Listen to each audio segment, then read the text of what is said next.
pas dama préparé jigéen ngir góor su génnee lu mu métti métti bu delsee ci biir kër gi xam ne fekk na fi koo xam ne pare na toog di ko xaar ba liggéey bi nga xam ne daf koy liggéey bu demee ci bureau bi dina mën a concentré wu. waaye doom yi nga xam ne itam ñoo war a génn nekk ci société bi ñu yar leen ba ñu ràññee xam lu ñu moom li ñu bokk ak nit ñi ak li nga xam ne ñoom ñoo ko moomal seen bopp.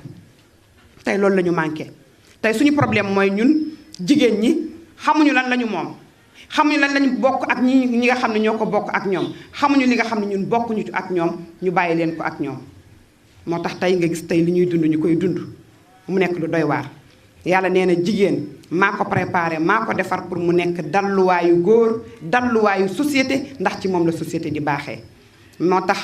benn philosophe dafa bind ne jigéen mooy ndab li nga xam ni borom bi subhanahu wa taala daf cee def moroomam mu di ko sàmm di ko saytu di ko defar